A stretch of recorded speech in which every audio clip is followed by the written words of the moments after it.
Welcome to another episode of Shots from the Winchester podcast, where we explore leadership topics from a variety of perspectives. This podcast is brought to you by Greencastle Consulting, your nation's premier strategy execution firm. Mike Smith, Yes. How you doing, buddy? Good, and yourself? Good, man. It's great having you on the show again. Yeah, absolutely. Love it. I absolutely love it. You look good too, man. You look healthy. Thank you. Yeah. You look like you've been working out and stuff like that. I've been working out. I haven't. The only time I've drinking Red Bull is when I come down here. So I've really cut back on my Red Bull consumption. Sorry, Red Bull. That's okay. They're not sponsoring us, so. But I got with you. What was this, last week? Sometime? Yeah. So I gave you some thoughts as far as like subject matters, and then you picked emotional intelligence. Yeah. Which is something that is like close to me too. I talk about emotional intelligence oftentimes, especially when I'm in traffic. You know, it's like just to regulate your emotional state when you're in certain situations is just a must. Yes. You know, I think personally, you know, and I think a lot of people can benefit from having good emotional intelligence. So this would be a good episode to have this conversation. So Absolutely. yeah. So what is your thought around emotional intelligence? So I like the example that you just said about being in traffic and regulating your emotions. And I think emotional intelligence is having that ability to identify that you're going through something, and then also having the ability to work through that. So the nice thing, or the thing that I like about emotional intelligence, I see emotional intelligence and resiliency working really hand in hand, and I'm a huge advocate for resiliency.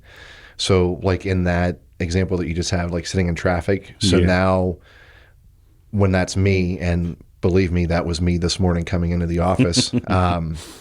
Now I use my little resiliency tips and tricks, like, you know, identifying that I'm going through an emotional experience, and then having those tools, like the resiliency tools, to get me through it. So in an example like that, I put things in perspective, right? And especially now. So when I'm dealing with maybe not an aggressive driver, but an aggressive, like a driver where I'm like, I really wish that I could just talk to you for a second. Yeah. Now I can pull myself back, because now I put things into perspective. So like, we have a brand new driver in the household. Our youngest son is 16, so he has a car. Oh, wow. Okay. Nice. He got a car. He works. He got a car. So he's driving now, and I know the struggle that he's going through just being a new driver. Yeah. So now whenever I come across someone who may not be going as fast as I want to, I put things in perspective, and I go, okay, wait a minute.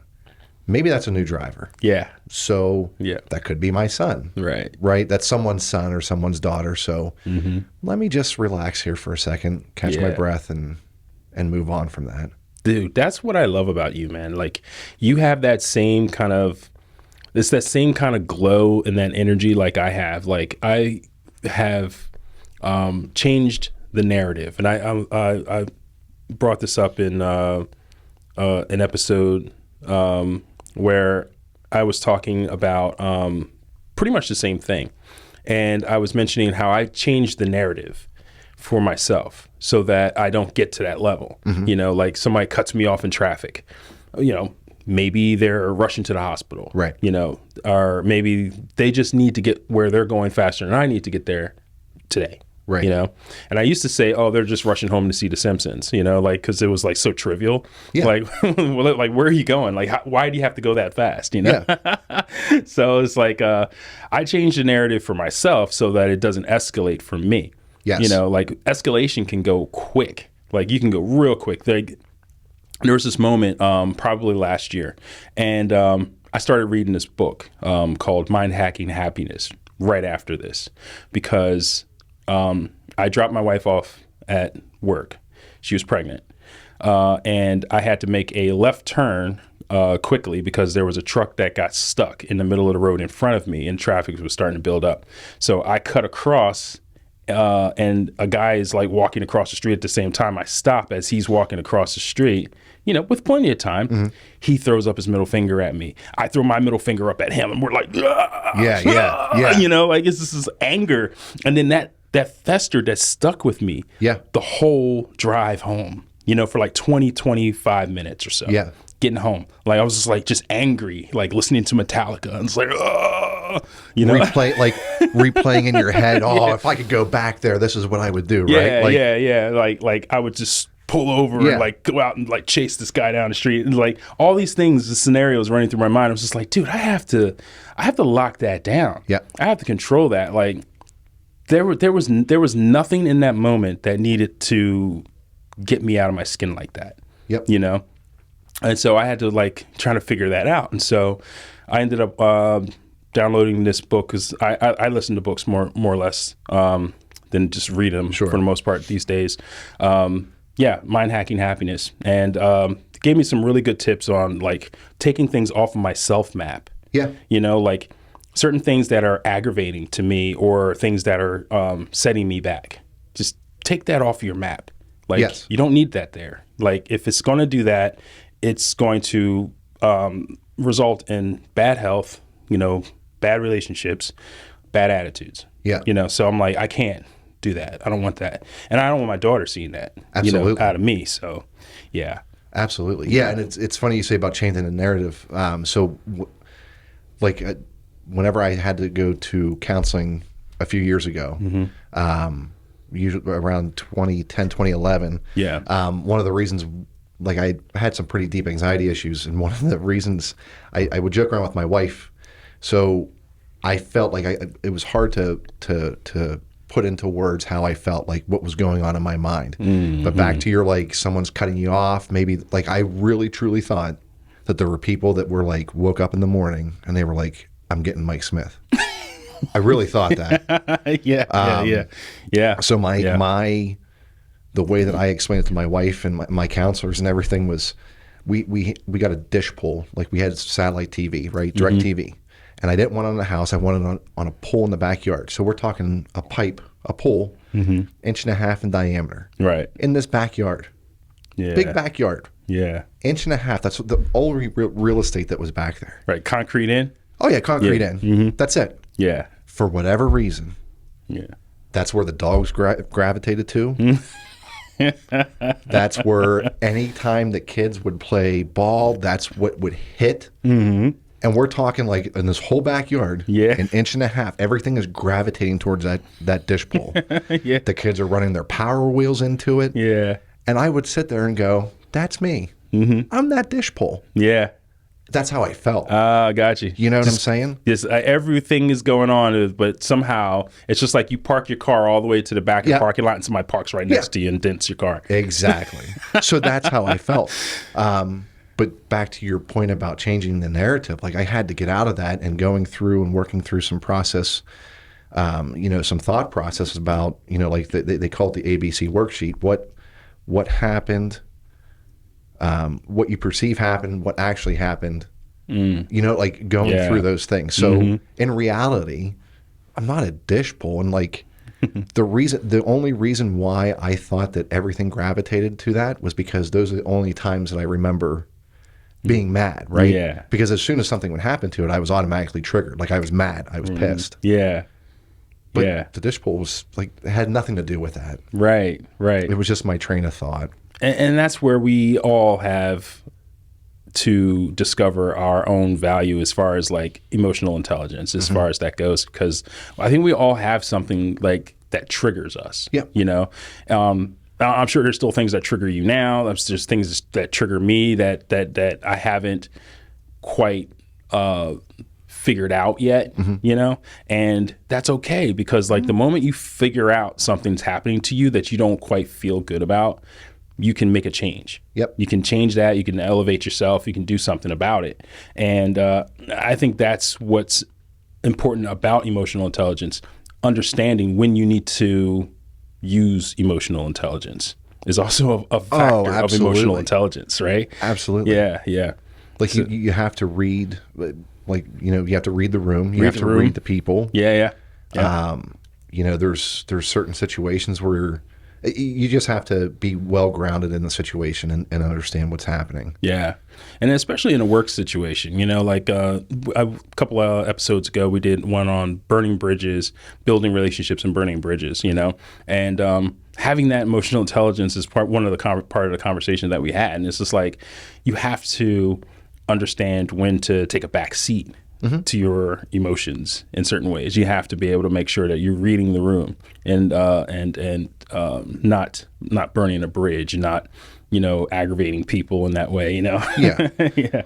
I never, to be honest, I never understood burning bridges. I mean, I'm sure that there were certain times where I thought, let it burn. Yeah. Like in my mind. And I might have said that once in a while. Yeah. But ultimately, when it comes down to it, what's the point? Why? Yeah. Why? Yeah. Because you don't want, it goes back to the age-old thing about treating people the way that you want to be treated. Right. So at the end of the day, do you really want to feel that? Like, I don't want to feel that from anyone. No.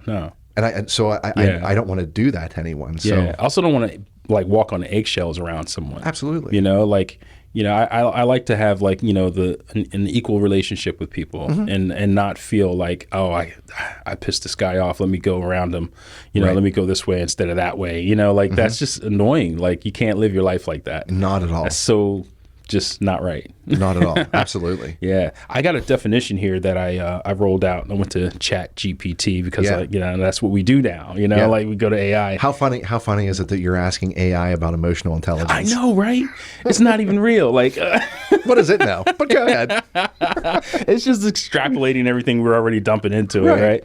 So emotional intelligence, EI, is the ability to recognize, understand, manage, and effectively use your own emotions as well as the emotions of others. It involves 4 main skill areas: self-awareness, self-management, social awareness is what we were talking about, making sure you read the room, and relationship management. Yeah. So honestly, that is the wholeness of it all. Just being able to understand, like, when you're walking into a room, like what dial should you be on? Right. And even pulling yourself to the side and saying, okay, hold on a second. Before I jump into this next meeting, before I jump into this next call, let's figure out. And then there's also like homework to do, right? Yeah. Because there could be a situation where something happened within the organization that you might not know about. Yeah. So you don't want to jump in there being all happy-go-lucky and then, oh, you didn't hear? Oh. So like doing your homework and just, going into something with a even keel baseline and then kind of working from there, I think is probably the best approach. Yeah. Yeah. That brings me to this point. What are some practical ways individuals can develop a greater self-awareness and empathy in their daily interactions? What would you think? So I back to the resiliency thing. I think one of those tools and techniques is putting it in perspective. That's the biggest one. The other thing too is, finding, getting that iceberg, finding, like, you could be like, emotional intelligence is, I know you, I've known you for some time. I come into work and you're off one day. Like, you're here, but there's something off with you. Right. Yeah. So a tool for that is like peeling back that onion. Yeah.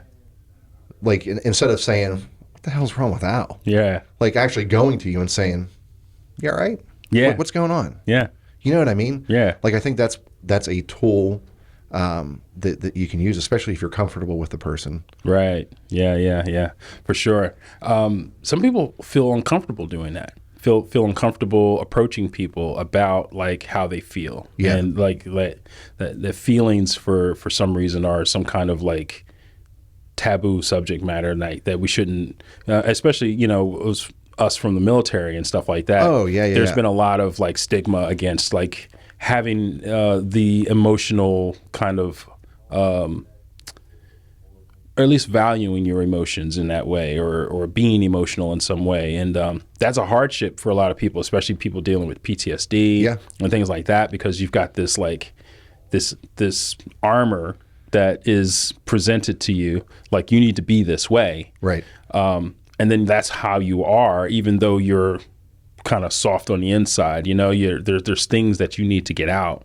Absolutely. You need to penetrate through the armor. It's just like, you know, like armor is designed to prevent things from coming in, but it's also preventing things from coming out. Yep. You know, and I think it's important to have that so you can understand that. And we got Fort Freedom coming over here soon. They're going to be they're going to have a satellite office here. Oh, really? Yeah, and they're going to be setting it up over here where John Lombardi's office used to be. Yeah. And they're doing that, and that's going to be great because, like, anyone, especially all of us veterans here, dealing with PTSD, dealing with things, all the counseling is going to be available right there. That's awesome. Yeah. So that's really good, and that'll, I think, help a lot of people in understanding of. And one of the things that Jerry, the owner, I guess, of Fort Freedom, mentioned in a podcast recently. He said, vulnerability is bravery. Yeah. You know. And, 100%. Yeah. Yeah. You have to be brave to come out like that and say what you feel and what's happening inside. You have to have bravery for that. Yes. You know, and the vulnerability of it all is what you're fighting through. It's like pushing through that armor. Yeah. You know? Whenever I hit my bottom and I started going to counseling. Yeah. Even after that, that was 2011. Mm-hmm. I didn't go to Master Resiliency Trainer until 2015, 2016. Mm-hmm. And that just amplified everything that I learned through counseling. Yeah. And it also brought that, like, it crushed that aura around the military. Like, we can't have feelings. Right. We're going to go in the alley and break glass and throw rocks at each other. Like, that's what we're going to do to manage and maintain. Right. But it was great because then I took those skills and that skill set and I preached resiliency because that's it. Like, you got to be able to talk about your feelings, because I would much rather talk about my feelings or talk about your feelings than walk on eggshells around you, than put myself through like the mental rabbit holes of catastrophizing. And there's a great quote, I forget who it's by. Like, I really got into stoicism there for a long time. Yeah. And there's a great quote, I forget who says it, but it's about worrying is like paying a debt that's not yet owed. Yeah. Like, I don't want to have to do that. So I'd much rather talk about my feelings and put that out there, because it's just so much easier just to be upfront and out there than it is to bottle that stuff in, because that's a killer. And especially for for veterans, especially, like, there's no reason why you can't turn to someone and talk to them. Absolutely. There's so many of us veterans, you know, and it's good to have, you know, a battle buddy. Yeah. Somebody that you can reach out to. Yep. If something's going on with you or anything like that, it's somebody that you can touch before you do something or harm yourself or others. You know, so like, there's always that. There is someone out there. There's always someone out there. And if you don't have anybody, if you don't believe you have any friends, there are programs like Fort Freedom and others that'll help you understanding, bring people to you, you know, to help you get through all that stuff, because it's not healthy. No. You know, any of the anger, you know, like, and we can transcend veteran values. We can go into anything that can cause or trigger PTSD or any type of an event or anything like that someone's going through. Yeah. Can significantly shift their attitude and turn them into just hard people to be around. Yep. You know, you just have to find that. You just have to figure that out and know who those people are, and make sure you have, you know, numbers or whatever you need to contact people. And that's one thing that I used to preach whenever I would give resiliency classes, is know the numbers and know the people, not just for yourself. Yeah. But if, God forbid, you would get a call from your buddy, know where to go, know where to guide them. Yeah. Like, know where they need to be. Yeah. Because you can't, like, I certainly don't want to be, I don't want to be called. Yeah. I mean, if someone calls me, then they call me, but I don't want to be called and just be like, I don't know what to do. I don't know how to help you. Right. Yeah, I don't know. I got nothing. Yeah, yeah. No, I feel like personally myself, I would jump in my car and head straight out to them. Yeah. You know, especially if they're close enough, you know, or figure out some people nearby that could that can check on you, Yeah. you know, anything like that. But definitely do some research, figure that out for yourself, understand that you're just as much an anchor as someone's an anchor for you.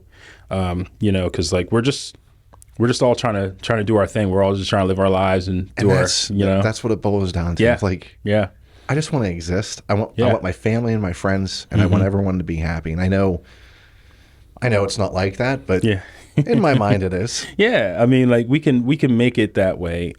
We just have to, you know, do our best to, like, again, maintain our emotional intelligence. Yes. And you know, while we can't control the emotional intelligence of a lot of the people that are around us, we can at least recognize it and turn it into something to laugh at later on. Like I remember, I don't know how many weeks ago this was now, trying to turn on a 95, you know, and there, you know, how there's the yield sign, and there's cars that are like ripping around and going the opposite, you know, there's the where you roll in for the yield sign, then there's the other turn that's for the other people, but they go past that instead and then try to cut me off in the front, and driving past, and they're like saying stuff in the window to me, like as they're going by. I'm like, that doesn't even trigger me that much anymore. No. It's just like, oh, okay, this guy's just on his pedestal or whatever is going on. So just let him go. Just let him do his thing. But some people, that's where road rage comes in. Oh, absolutely. Just chase this person down, and then you're like side to side looking at each other like, like back and forth. Like that's unhealthy. You know, It's unhealthy, and it's unproductive. I like to go with productive ways. Yeah. Of, you know, we can't change anyone. No. But through our actions, we might be able to. So like one of the things that people like, instead of saying, "Hey, what's going on? How are you?" Yeah. Like, "What's good today?" Yeah. Because it changes people's mindset, right? It Yeah. makes them actually think like, "Oh yeah, well, what is good today?" Yeah. Like, "No, tell me something good that happened." Yeah. A mentor of mine, he used to go around whistling or humming all the time, and we used to, you know, be like, "What are you doing? Why are you doing that?" And he's like, "How many other people do you know, like, walking into a room whistling or humming? You're automatically going to go, Yeah. like it's kind of like you're putting yourself and others around you in a better mood." Yeah. Yeah. So Well, that's cool. That's cool. I little like things. that. Yeah. Let's see. I have maybe a few friends who I can say have no real idea how to handle themselves as far as like emotional intelligence. It's hard when you have friends like that, because it's hard to be around them and then maintain your own emotional intelligence, you know. And so I always tell people, check your friends, you know, check your lifestyle. If you need to make some changes in order to be a better person to yourself, to your family, to your friends, there might be people that you need to get rid of in your life. Holding you back. Yeah, there may be.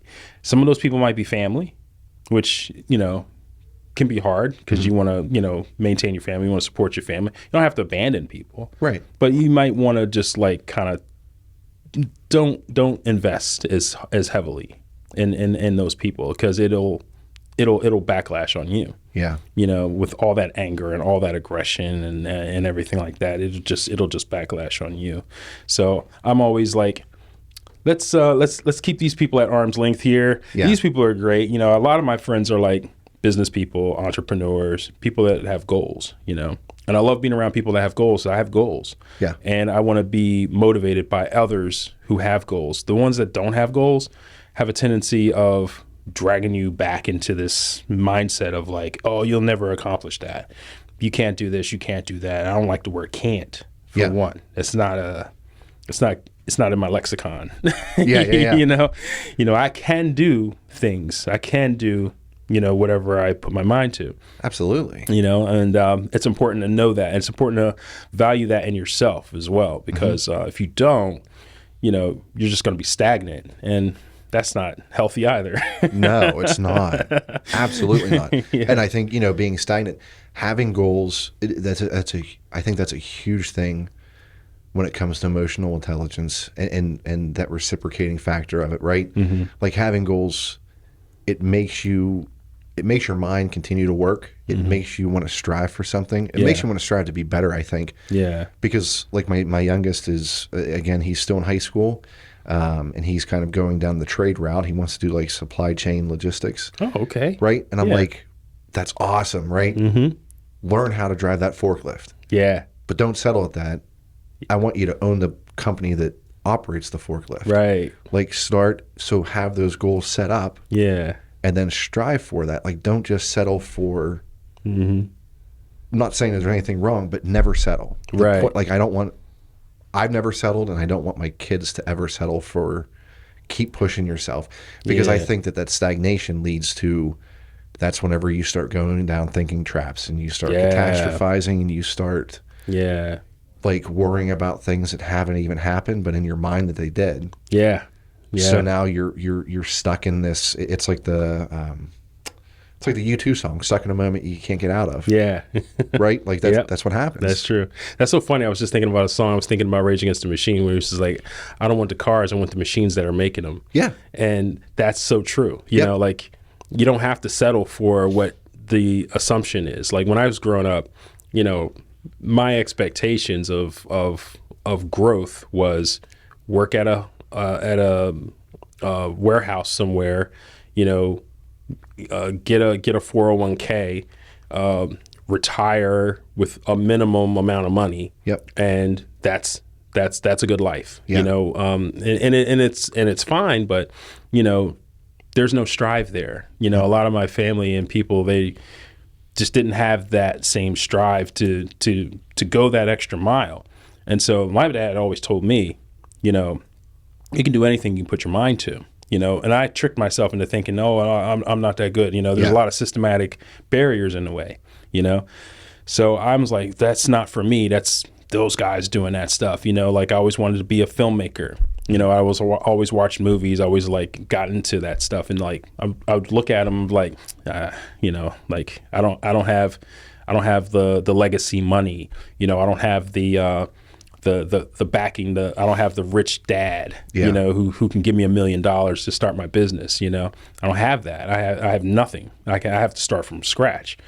That's why I joined the military, so I get the GI Bill, so then I can go to school and do what I do. But you know, I had to convince myself that I could do it before that. You know, and I think a lot of people, if they don't have that tenacity to like move forward, or that life-changing event that makes them say, you know what, F this, I can do whatever I want. Absolutely. You know, then you don't find that value for yourself.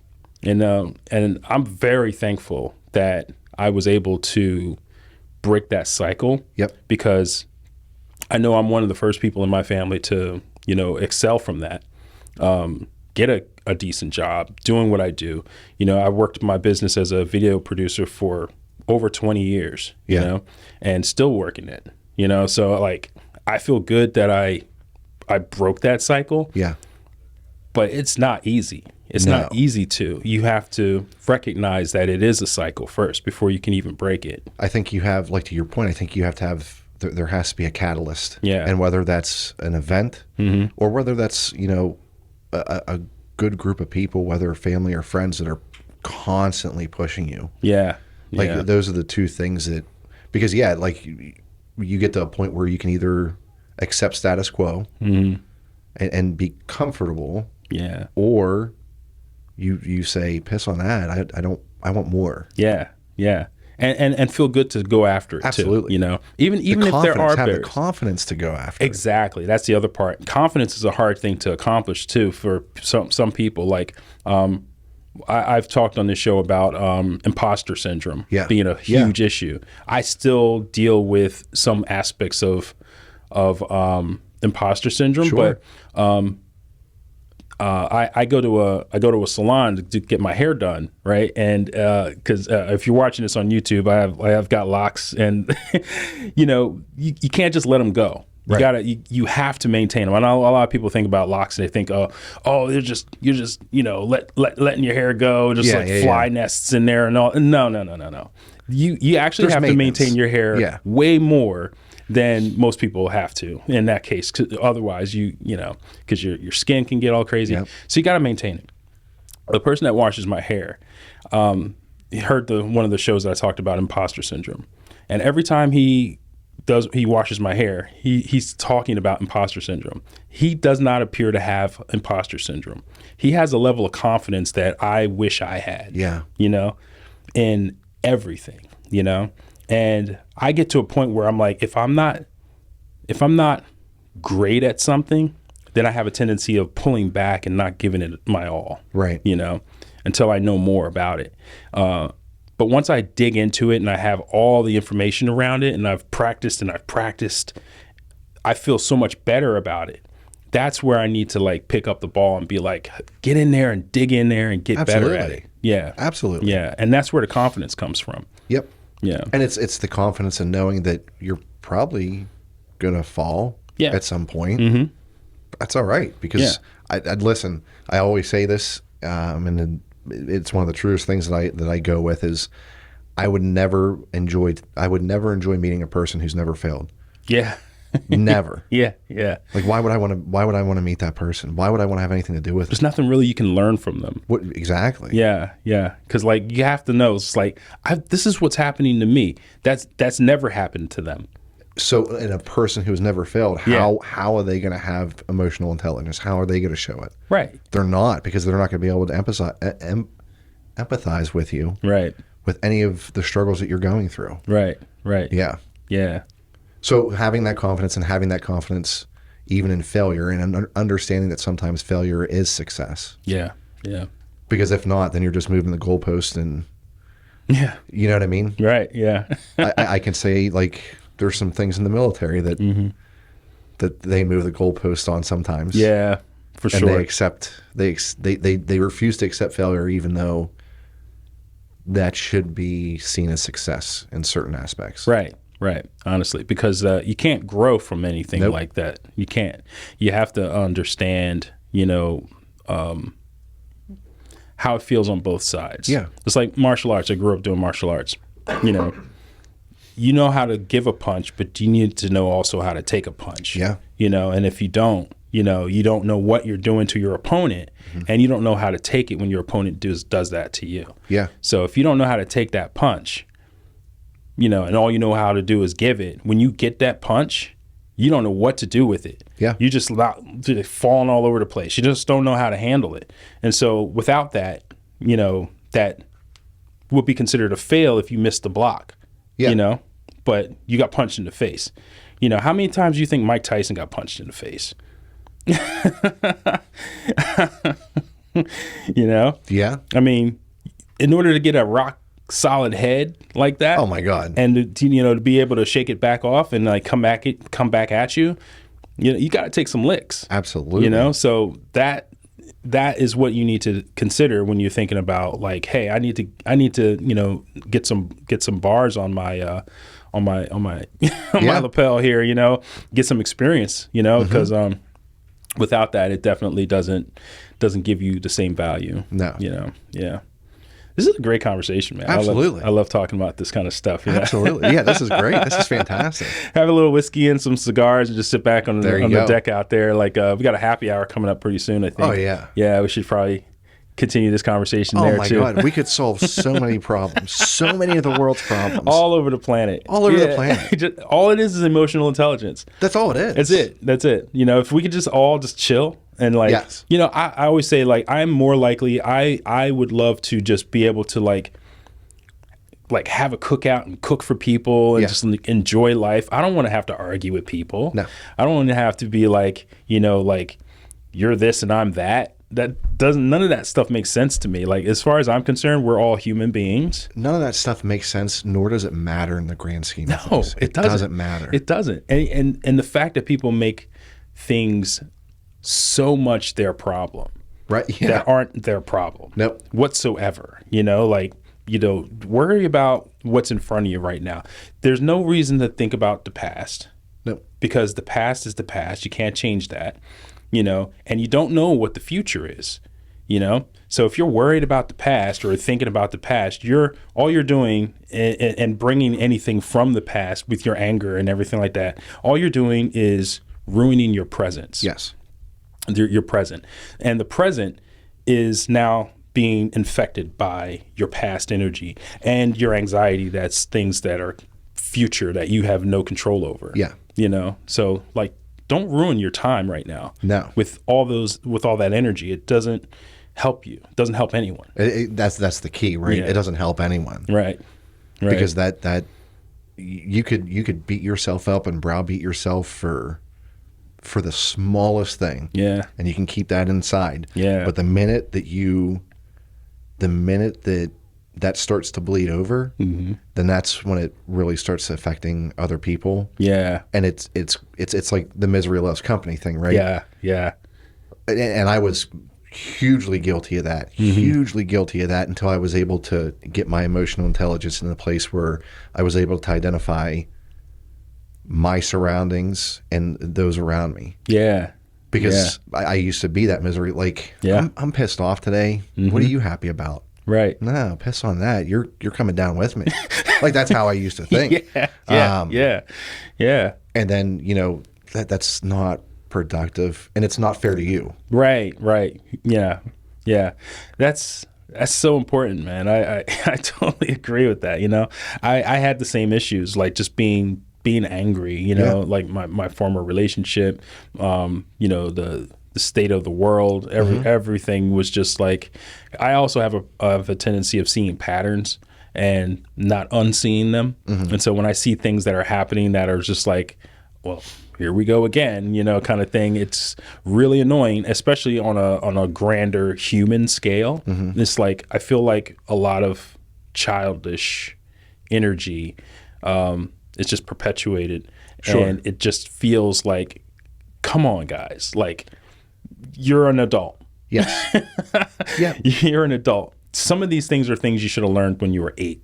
Right. You know, and put away. Yeah. You know, as an 8-year-old. But now you're acting like this, and this does not look good on you. You know, whatsoever. You know, like think about that for yourself. You know, and make some guided changes. Just in your mindset, in your attitude about things. You know, just change the narrative if you have to, you know, and work on that, because I think that it makes a huge difference in your health, for one, in your just general demeanor. You'll notice people around you are starting to want to be around you more. Yeah. You know, when you put some of those things away, you know, whatever's not necessary to have there, or you don't have to bring your opinion into a situation necessarily, especially if it's a negative opinion. Yeah. You know, it's just like, just keep it to yourself in this situation. Yeah. You know? So yeah, that's my soapbox conversation about that one. No, yeah. I agree 100%. Like if your opinion, the way that I look at it, if everyone's entitled to their own opinions, and that's what's great about us. Yeah. Yeah. But if you're using it for negative, I'm just hugely against negativity. Because it is so unproductive. It is so unproductive. Yeah. And it does nobody good. It just does no good for anyone. No, not at all. Not at all. Yeah. Well, Mike Smith, thank you again for being on the show. Brother, please be on the show more often. I would love to. Honestly, I love having conversations with you. I feel like as far as like a connection, I've always felt a really good, strong connection with you. And I think it's because, like, you know, spiritually, I can see you glow the same way as I glow, you know, and you're always attracted to people that have that same energy that you have for things, you know, and as we talk about positive and negative stuff, people are attracted to that too. But I'm always attracted to how the positive energy that you put out every day. When I see you, you know, hanging out and your smile over there, and we're like, yeah, and give a good hug and everything like that. Absolutely. Yeah. I thank you so much for being just like a bright human being, man. Well, thank you. Really, I appreciate that. Yeah. Thank you so much. And guys, make sure you like and subscribe. Put some comments down here. Tell us a little bit about what you think about emotional intelligence, and maybe you have some stories. And if you have any other ideas, subject matters, or anything like that, put that in the comment section too, so we can like work on that and see if we can bring that kind of content into the show for you guys. So make sure you, again, like and subscribe, and we'll talk to you every Tuesday at 11 o'clock. See you later.